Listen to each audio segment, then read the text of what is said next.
Are you wondering why you are so tired when you go for a run? Are you struggling to build endurance or feel like you have to take a lot of walking breaks during your run? Here are some tips to help you run longer without getting tired. My first tip for you is to make sure that you are warming up properly. The best way to warm up is doing a dynamic warm-up with different running drills. This is going to help you stretch your muscles while at the same time warming them up for activity.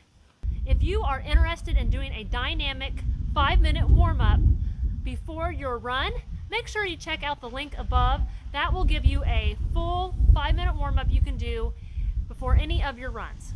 My next tip for you is to build up your pace gradually.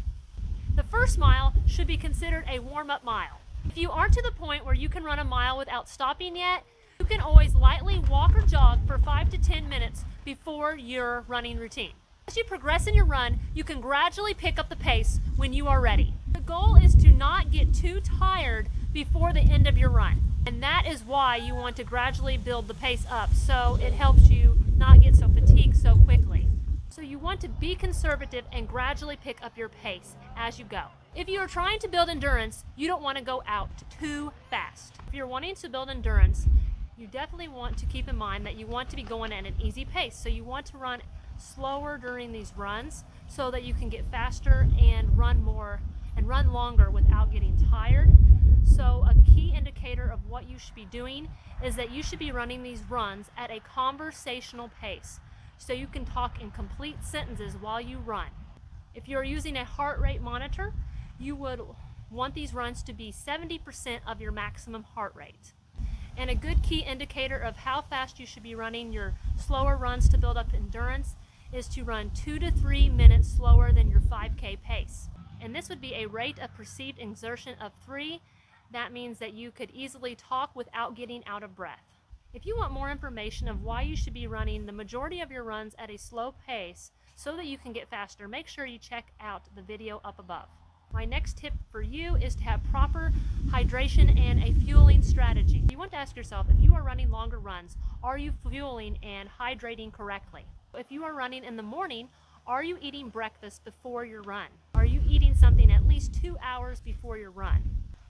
The key is to not eat too much because you don't want to feel really full and sluggish during your run. If you happen to be running in the morning before lunch, some examples of things that you can eat would be oatmeal, a bagel with peanut butter, maybe some bananas on it, some toast with jelly.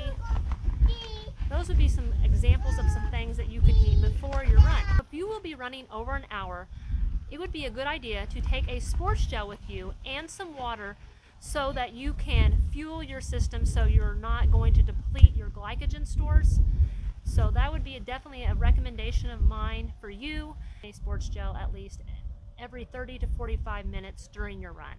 You want to also make sure you are taking plenty of water with you during your run because you want to stay hydrated.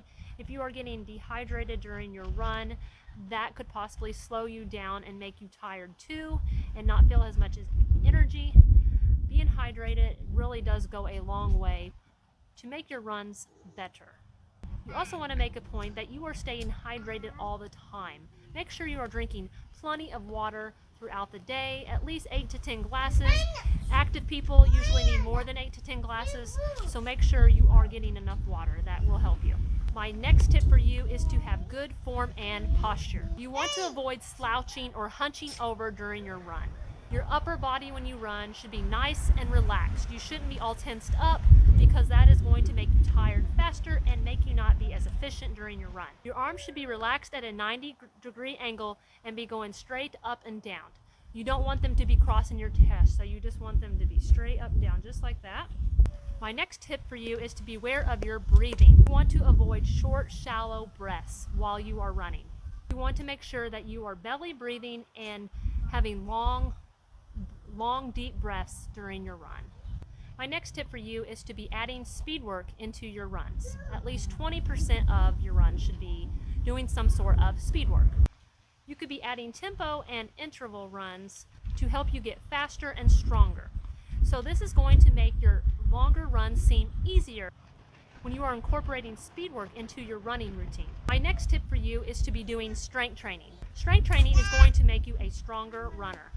Strength training is going to build your muscles and endurance. It is also a great way to help you prevent injuries. Next tip for you is to be consistent with your running. Stick to a running schedule, whether that is 3 days a week, 4 days a week, 5 days a week, 6 days a week. Make sure you are consistent with your running efforts. So a bad example of being consistent is running once and then taking 2 weeks off. That is really not going to help you build up your endurance and make you a better runner. You're going to feel quite out of shape and sluggish if you don't have a consistent routine. Taking 2 weeks off between on a regular basis is going to hinder your progress as a runner. Are you struggling with tiredness during your runs? Please comment below. I would love to hear your experience with this. Make sure you watch the next video on this screen about the realities of being a runner.